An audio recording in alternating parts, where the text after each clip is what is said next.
Welcome to the next installment of our watsonx Gold 100 webinar series.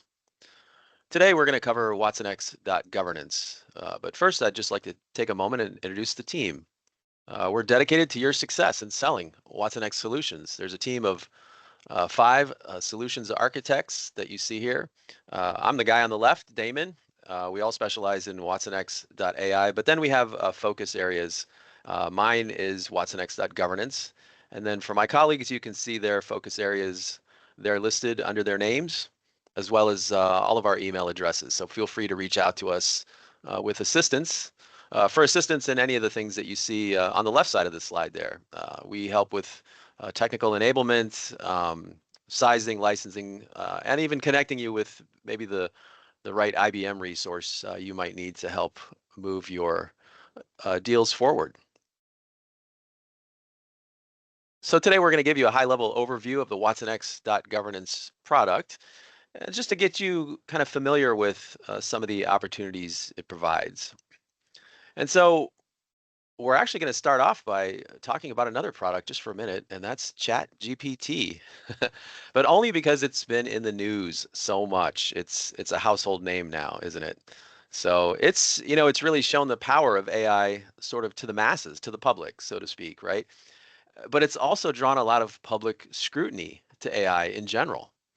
Uh, I remember early on hearing that if you asked it when the Mona Lisa was painted, it would say 1815, and which is off by like I don't know 350 years or something, right? Um, Now these have been fixed right since then, but those were some of the early results. Here's another one I just heard recently the other day. It gave someone the result of if you to keep the cheese from sliding off of a slice of pizza, just add glue to your recipe. But it's funny, but it does make some people think that AI is not ready for enterprise use. But we're just here to tell you that's not the case at all. IBM has been doing AI for decades already, and they have a well-established track record of helping clients gain real, genuine business value from their AI and data science projects. But to ensure that your AI works in a responsible, transparent, and explainable way, making it something that people can trust, companies must implement a governance strategy. And so for that, enter watsonx.governance. It's the third component of IBM's industry-leading cutting-edge AI and data solution. It's platform agnostic, hybrid cloud capable, and fully customizable to meet your clients' needs. So why is it so critical to adopt an AI governance strategy? Well, in this slide, we see the rate of AI adoption. Look at these numbers. 80% of enterprises are already working with, or they're planning to work with foundation models and adopt generative AI. The next column, we see it's projected to raise global GDP by 7% within the next 10 years. And this sounds feasible as more research leads to more capabilities. And then, then in the third column, we see it already represents 30% of what's already a huge overall market. And that's projected to happen by next year. So it's fair to say that AI is happening already on a grand scale. And so no company can afford to miss out on this opportunity. But this kind of growth at this speed is not without concerns, is it? And so what are some of the concerns with scaling AI across an enterprise? Well, look at these numbers. 80% of business leaders surveyed see at least one of these ethical issues as a major concern. Nearly half, look at the first one, nearly half believe that the decisions made by generative AI are not explainable enough. Well, where's this output coming from? How's it reaching this decision? If you think back to ChatGPT, it's viewed as kind of like a black box. You give it an input, but you don't really know how the model arrives at its output, its response. It's because it's opaque, isn't it? So look at the next column there. Nearly half of these business leaders are concerned about the safety and ethical aspects of AI. Is it spouting hate speech? Is it advising something that's illegal? Is it accessing personal, private information? Or maybe is it delivering up copyrighted content, right? Look at the next one. Nearly half, again, believe that AI will propagate bias. Now, by bias, we mean, for example, a gender bias or racial bias. And really, the short answer to that is yes. If there's any bias in the training data, you can expect some degree of bias to come out in the results. And given the size of the training data for a lot of these models, it can be really difficult to screen for that. So that brings us to the last one here. In light of those first three concerns, nearly half of business leaders do not believe that AI can be trusted. And so in the minds of, executive leadership, the HR department, the legal department, et cetera, these concerns that we see here on this slide, they represent risk, don't they? And to the right, we see three very specific kinds of risk: regulatory, reputational, and operational risk. So we'll take the first one, regulatory. No enterprise or organization wants to be in violation of the law, right? Or out of compliance with some kind of regulations. The next one, reputational.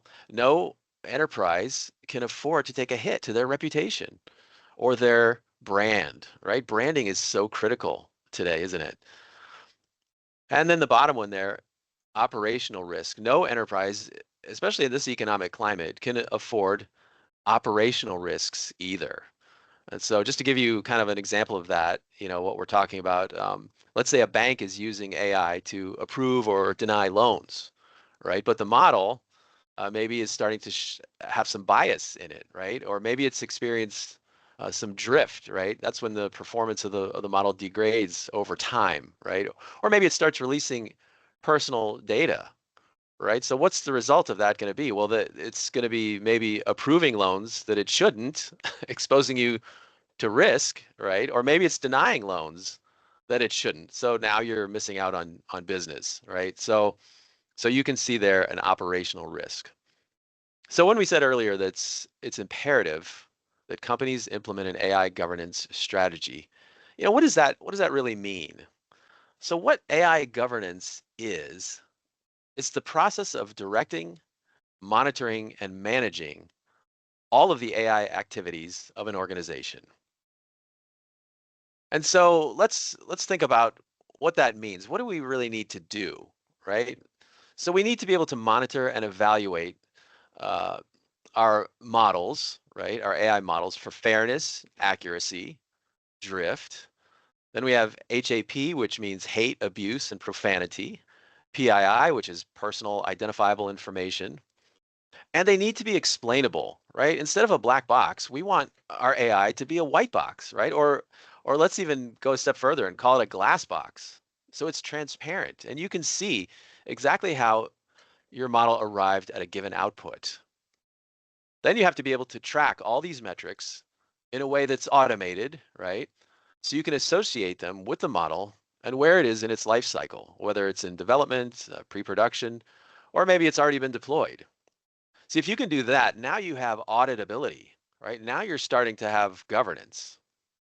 Because let's say maybe you're trying to evaluate two models against each other, right? Because ultimately, we need to track risk, don't we? What is the risk to the enterprise from using this model or that one, right? So if we think about it, how are enterprises doing this now? Because there's not really a lot of standardized tools and platforms in place for doing this. So most companies, honestly, are just kind of using maybe a hodgepodge kind of method of, well, this code is on this developer's machine, and we know that's running over there on this one server over here, or wait, is it running on that one in Houston? You see where we're going with this, and it's going to be a lot of manual processes now. So let's say it's your data science team. They're running a lot of tests, they're generating reports, they're building spreadsheets with the results, right? And then they're sending those off to upper management for approval. And then most likely they're waiting for an email reply before they can proceed with either further development or deployment or halting that, one or the other, right? Or both, right? And so think about this, this significantly slows down the time to value for your AI, right? Not to mention, you've introduced the possibility of a lot of points of human error into that process, right? So all the while, you're exposing the company to risk. So if, back to the slide, if you look at the third column there, we have to manage that risk. We need to be able to create approval workflows, right? Which are going to be different for each enterprise. So they need to be customizable, right? Maybe there's risk officers or HR people that need to sign off, on the use of certain models. And then the level of risk needs to be trackable. Now imagine you can quantify all of that, then tie those risk measurements to certain model metrics, right?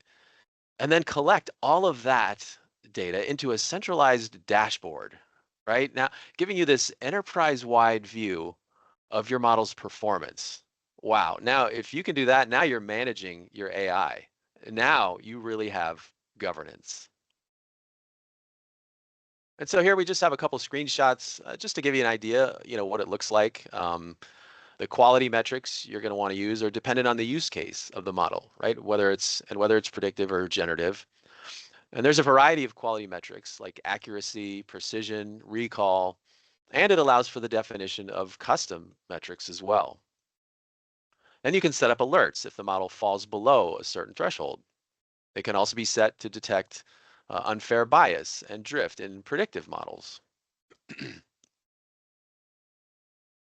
Now this slide, here's another screenshot, but it also shows how it manages risk by being able to quantify the risks that a model might pose to an organization by assigning a value to those risks, right? So for instance, let's say there's government regulations or fines maybe for a model making biased decisions, right? So if the unfair bias rating drops below 75%, let's say, you can assign a monetary value to that, right? And then of course you're going to monitor that model to see how close you're getting to that threshold. Now I'm going to mention a few IBM products you've probably most likely heard of. First is IBM OpenScale. It's been around for years. It's for monitoring AI for drift and bias. Then there's another product. It's not so much a product as it's kind of a feature, but it's called AI Fact Sheets. And what they do is it collects all of the metadata and the facts about a model, right? And then that data stays with that model, right? And then IBM Open Pages, also been around for years. It's IBM's GRC solution, governance, regulatory, and compliance. So now all three of these products, OpenScale, Open Pages, and AI Fact Sheets, are now built right into watsonx.governance. But as we mentioned previously, this is a platform agnostic solution. So no matter what platform your models are running on or were built on, maybe they're running on a local server somewhere, or they're in the cloud on Azure, for example. Maybe your customer is not even an IBM shop. Maybe they're not even an IBM customer at all yet, right? We can still monitor all these other models, giving you an enterprise-wide view of all of your AI deployments. Here's just a few use cases. The first one there is a large bank. They used watsonx.governance for regulatory compliance. Next one is a large retailer who used it to detect potential bias in their hiring process. And then the third one there, you might have even heard of this one. I want to draw your attention to this because it's just really cool and because of the size of the solution. So the US Open tennis, right? 15 million fans followed it in 2023, um, mostly on their app and their website, mostly on their app. And they used Watson X to develop generative AI models to take data from the matches and then publish original content in the form of these match highlight packages. They're these really cool little highlight reels. Because, I didn't realize this, but there's 254 singles matches in the US Open, right? So this process used to take them hours to do, sort of the old way. But now with Watson X, those highlight reels can be seen within 2 minutes after a match. And they used governance, watsonx.governance, for transparency and for bias monitoring as well. And so this is a look at pricing. It's very flexible because not everyone is going to need all of these modules, on this slide. It's just to give you an idea. You can also see that it's available there in both perpetual and subscription licensing. Um, this next slide gives you an idea of what you might need for a given use case. You can see the classic sort of t-shirt sizing, small, medium, and large. Small is support for up to 5 models, medium up to 20 models, large up to 100 models, right? And then of course it's also dependent on how many cores you need and so forth. So to learn more, we can start with a demo or a briefing, and then maybe move up to a pilot program. I have to say though that some clients are ready to order as soon as they see a demo of this product. That's how strong it is.